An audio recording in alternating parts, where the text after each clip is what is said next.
안녕하세요. S버프입니다. 축구 토토 승무패 57회차. 이번 회차는 라리가하고 EPL로 구성되어 있는데요. 아무래도 주중에 챔피언스 리그나 유로파 리그, 이 강행군을 마친 이 빅클럽들, 이 체력적인 부담이 있을 수도 있겠죠. 그리고 이번에는 난이도가 좀 있는 것 같아요. 라리가가 매치업들이. 14경기 분석 지금부터 시작하도록 하겠습니다. 첫 번째 경기는 EPL의 맨시티하고 울버햄튼 경기입니다.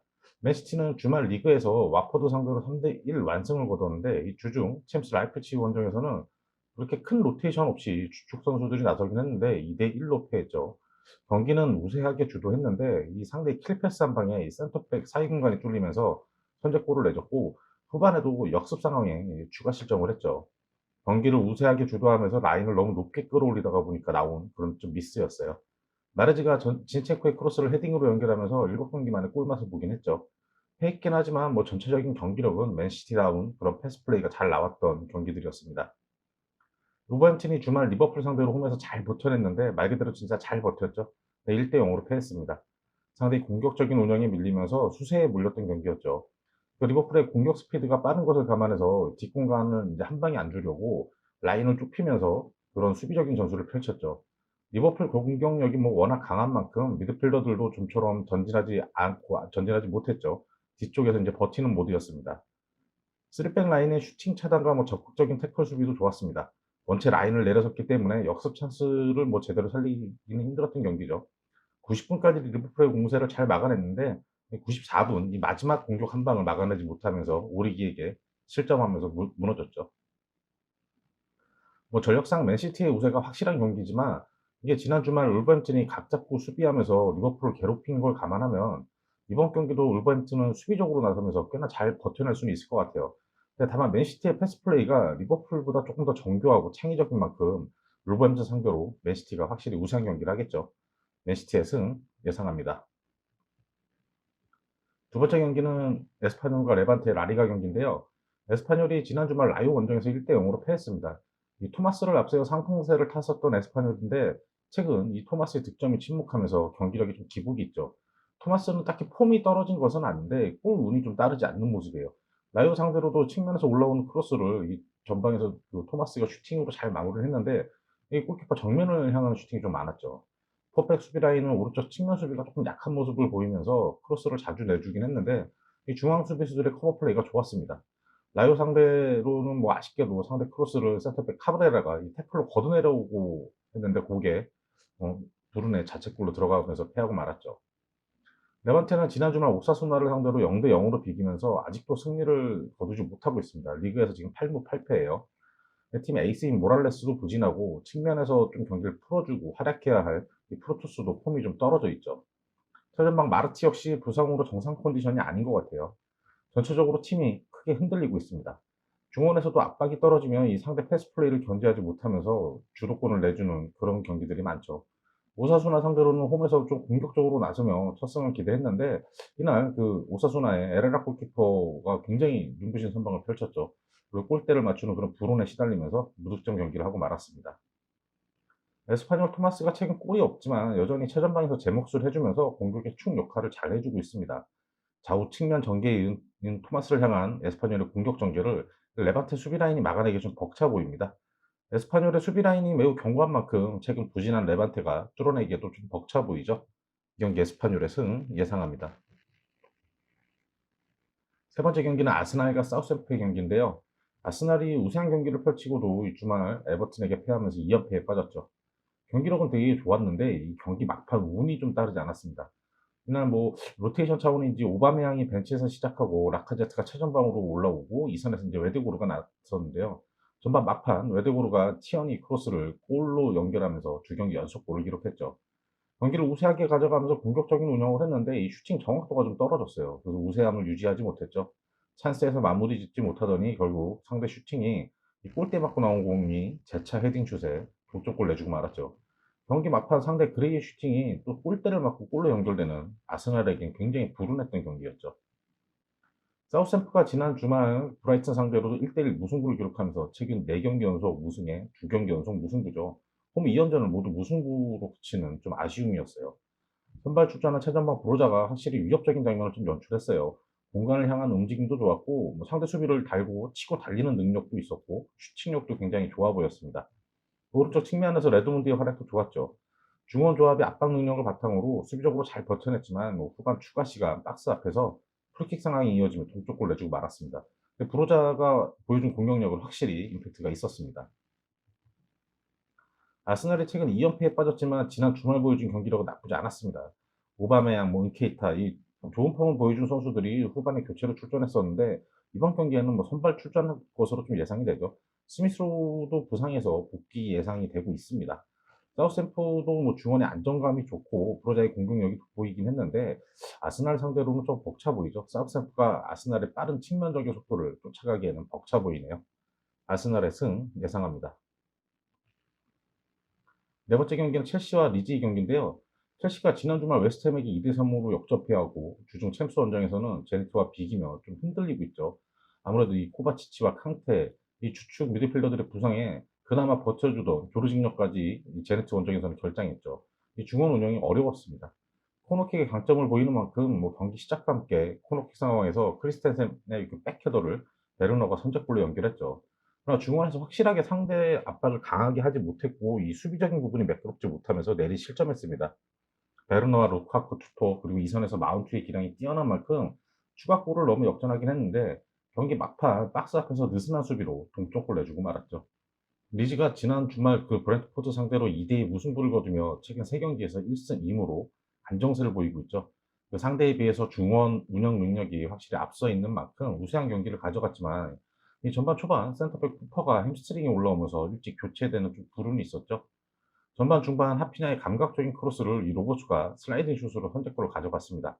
이 하피냐의 왼발을 앞세워 공격적으로 나섰지만 추가골을 살리지 못하고 이 높은 위치에서 상대의 패스 플레이에 내리 실점하고 말았죠.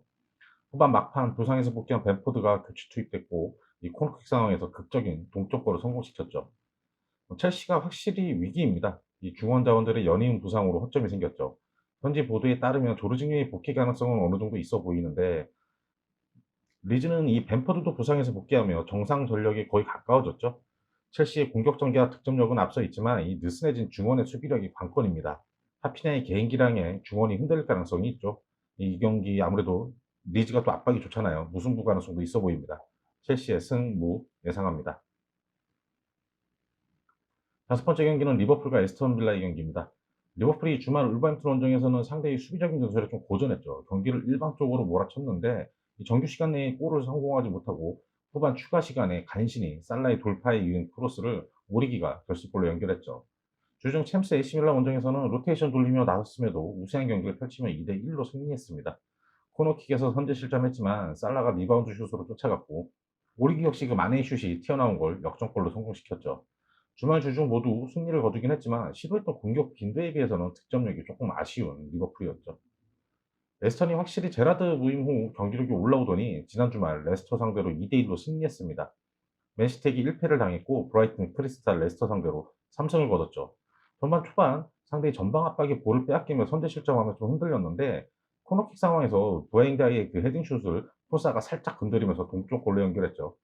동점골 이후 공격적인 전개도 보여주면서 수비적으로 내려섰던 앞선 경기들에 비해서는 활기찬 공격 시도가 돋보였습니다. 역으로 공격을 펼치다가 레스터 공세의 뒷공간이 자주 열렸지만 이 센터백 라인에서 최종적으로 몸을 던지는 수비력으로 가까스로 잘 막아냈죠. 제라드가 프리미어리그 감독 부임 후 첫 엠필드 방문입니다. 그러나 경기 내용은 리버풀 쪽으로 많이 기울 수밖에 없어 보이죠. 에스턴이 굉장히 수비적인 전술로 나서면서 와킨스를 이용한 역습을 노려보겠지만 앞서 맨시티 상대로 고전하며 패했듯이 이번 경기도 전력차가 너무 큽니다. 리버풀 수비 라인의 경고감도 크죠. 제라드가 이변을 연출하기 힘든 그런 조건입니다. 이 경기 리버풀의 승 예상합니다. 여섯 번째 경기는 알라베스와 헤타페의 라리가 경기인데요. 알라베스가 지난 주말 그라나다에게 패하며 2연패죠.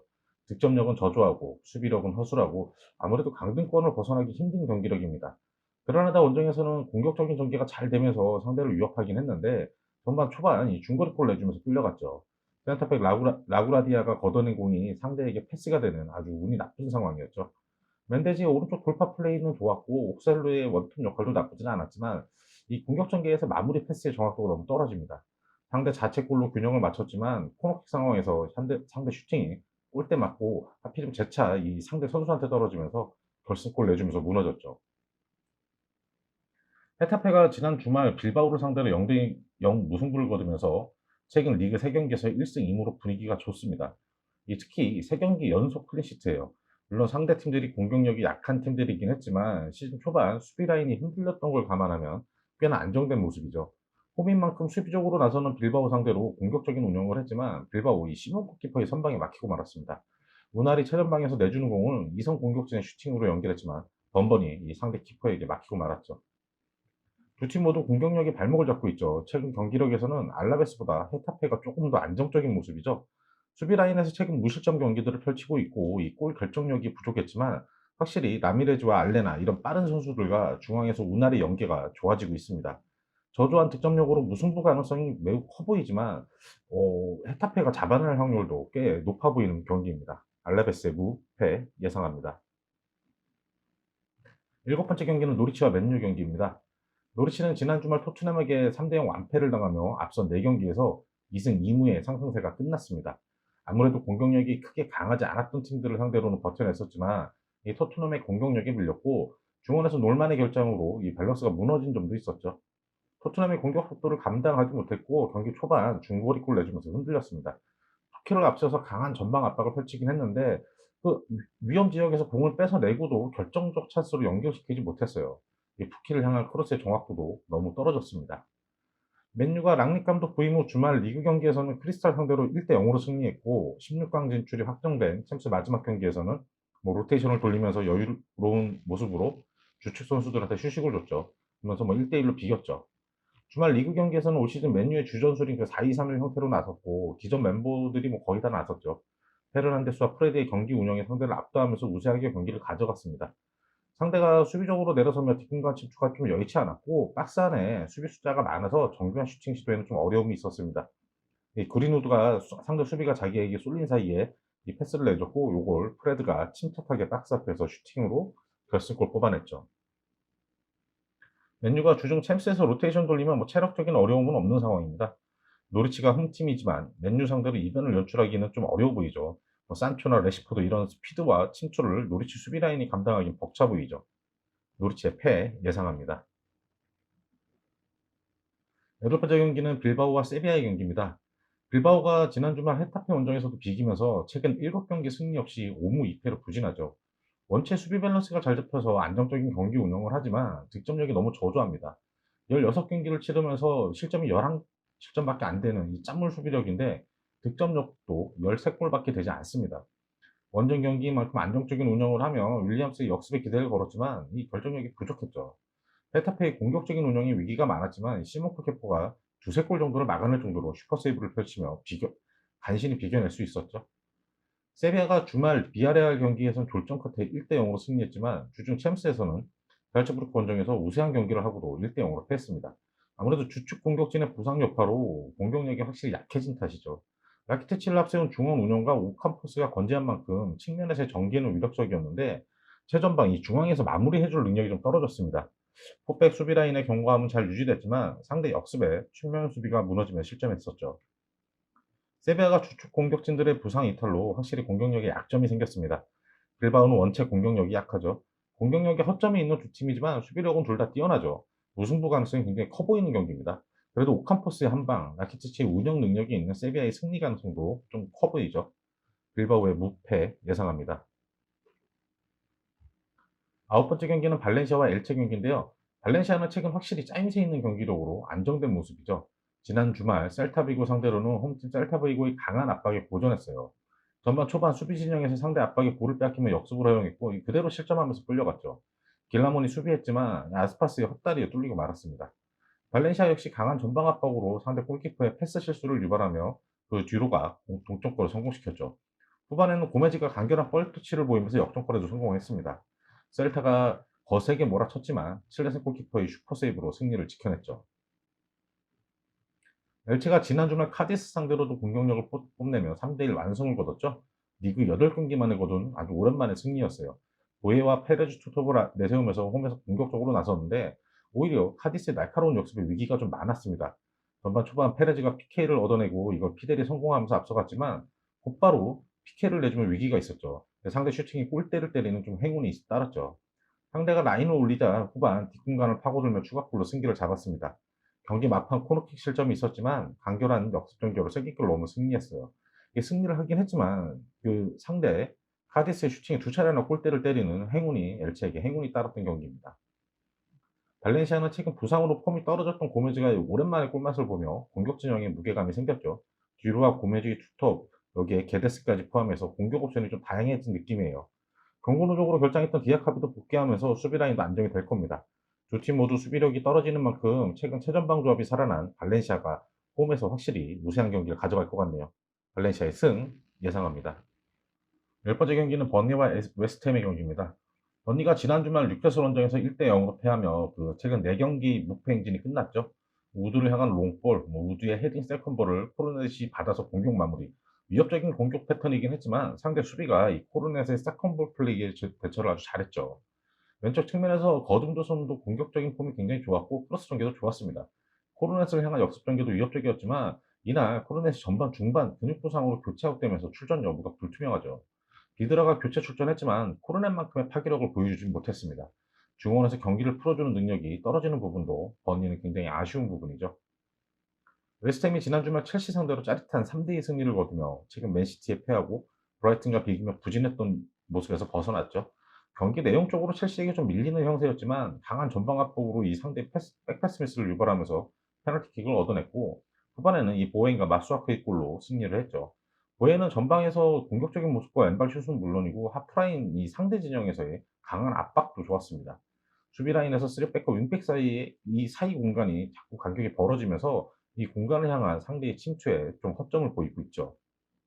웨스트햄이 주중 유로파 일정이 있긴 한데 홈 경기로 치르는 만큼 체력적인 어려움은 크게 없을 것 같습니다. 레프트백 존슨의 부상 결장도 마수아쿠가 충분히 대처를 하고 있죠. 중하위권 팀을 상대로는 공격적인 운영으로 승리를 따내고 리버풀이나 첼시 상대로는 수비적으로 승리를 따내는 웨스트햄이죠. 이 벌리 상대로도 공격적인 운영으로 승리를 가져올 것 같습니다. 코르넷이 빠진 번리의 단순한 공격 루트는 웨스트햄을 상대로는 좀 벅차 보이죠. 번리의 패 예상합니다. 여러 번째 경기는 레스터와 뉴캐슬 경기입니다. 레스터가 리그에서 두 경기 연속 부진한 경기력으로 1무 1패죠. 사우스햄프턴은 비겼고 지난 주말 에스턴에게는 좀 패했습니다. 최근 메디슨의 폼이 올라오면서 공격적인 운영이 굉장히 좋아졌어요. 에스턴 상대로도 다카가 전방 압박으로 빼앗은 볼을 반스가 선취골로 연결하면서 기분 좋은 시작을 했죠. 그러나 지난 사우스햄프턴 코너킥 상황에서 2실점한 것에 이어 다시 한번 에스턴에게 코너킥 상황에서 실점하며 동점골 내줬죠. 공격적인 전개가 좋았고 상대 수비를 잘 벗긴 했지만 마지막에 슈팅 정확도가 좀 아쉬웠습니다. 후반 다시 한번 코너킥 상황에서 실점하면서 이 세트피스 수비력이 처참한 모습입니다. 두 경기의 연속 코너킥으로 2실점이었죠. 뉴캐슬이 드디어 시즌 첫 승 달성에 성공했죠. 주말 벌리 상대로 1대0 승리로 15경기 만에 시즌 첫 승이었습니다. 최근 4-4-2 형태로 전술 변화를 시도하면서 공격 전개는 매끄럽고 수비 라인도 어느 정도 밸런스를 찾아가고 있죠. 윌로카스 엘베이쿰비의 중원 운영도 좋아지고 있고 전방에서 윌슨의 폼도 살아나고 있습니다. 막시멈도 아예 측면에 고정되며 장기인 돌파 플레이가 더 살아나고 있죠. 전반 막판 상대 골키퍼의 실수를 놓치지 않고 윌슨이 결승골을 성공시켰죠. 레스터가 주중 유로파리그 나폴리전을 치러야 해서 체력적인 무리가 있겠지만 이 나름 스쿼드가 두터운 편이에요. 바디의 경우 지난 주말 출전 시간을 조율하기도 했죠. 최근 레스터가 두 경기 흔들렸지만 뉴캐슬 상대로는 홈에서 충분히 승리할 수 있는 공격력이죠. 그런데 뉴캐슬도 감독 교체 후 서서히 경기력이 올라왔고 첫 승을 거둔 만큼 수비적으로 버텨낼 가능성도 있어 보입니다. 이 경기 무승부 가능성도 열어두는 게 좋을 것 같아요. 레스터의 승, 무 예상합니다. 12번째 경기는 크리스탈과 에버턴의 경기인데요. 크리스탈이 예상외로 3연패 부진에 빠졌죠. 중원에서 수비적인 밸런스를 잡아주더니 메가스의 부상 이탈로 1무 3패의 부진입니다. 맨유가 공격적으로 나서는 만큼 수비적으로 내려섰고 볼 탈취 시 빠르게 자와와 벤테케를 향한 역습으로 나섰는데요. 이 자와와 벤테케 두 선수는 확실히 공격 진영에서 좋은 호흡을 보였는데 이날 경기에서는 마무리 슈팅의 정확도가 너무 아쉬웠습니다. 중원에서 상대에게 힘싸움에 밀리면 이게 수비적으로 물러설 수밖에 없었죠. 세트피스 코너킥 이런 세트피스하고 코너킥 상황에서 공격은 굉장히 위협적이었죠. 수비 숫자가 많았지만 이 공잡은 선수에게 시선을 빼앗기면서 뒤에 위치한 이 프레드를 프리하게 내주는 미스가 결국 결승골로 연결됐죠. 에버턴이 드디어 3연패 8경기 무승부진에서 벗어났습니다. 주말 아스날을 상대로 약간 행운이 따르며 2대1로 승리했죠. 아스날의 공세에 좀 밀리는 경기, 좀 어려운 경기였는데 전반 막판 아스날의 빠른 측면 침투에 크로스를 내주면서 실점을 했죠. 역습 전개에서 그레이와 타운센드가 측면에서 돌파와 크로스가 좋았습니다. 최전방에서 그 히샬리송이 골망을 두 번이나 흔들었지만 두 번 다 옵사이드에 걸리고 말았어요. 그리고 후반 중반 그레이 슈팅이 골대 때리고 나온 거를 히샬리송이 헤딩으로 밀어 넣었고, 경기 막판 그레이 슈팅이 다시 한번 또 골대를 때리고 골로 연결되며 약간 행운이 따랐던 승리를 거둘 수 있었죠. 크리스탈은 메가서가 이번 경기 복귀 가능성이 있다라는 보도가 있습니다. 경기에 나선다면 최근 흔들리던 팀의 중심을 잡아줄 수 있겠죠. 에버턴은 그레이 공격력이 살아나면서 측면과 최전방의 날카로움이 살아나고 있죠. 에버턴의 최근 경기력이 조금 더 앞서 있어 보이지만 자아와 벤티케 조합의 한 방도 무시하지 못할 거예요. 이 경기는 아무래도 승패가 갈릴 것 같네요. 크리스탈의 승패 예상합니다. 13번째 경기는 베티스와 소시에다의 경기입니다.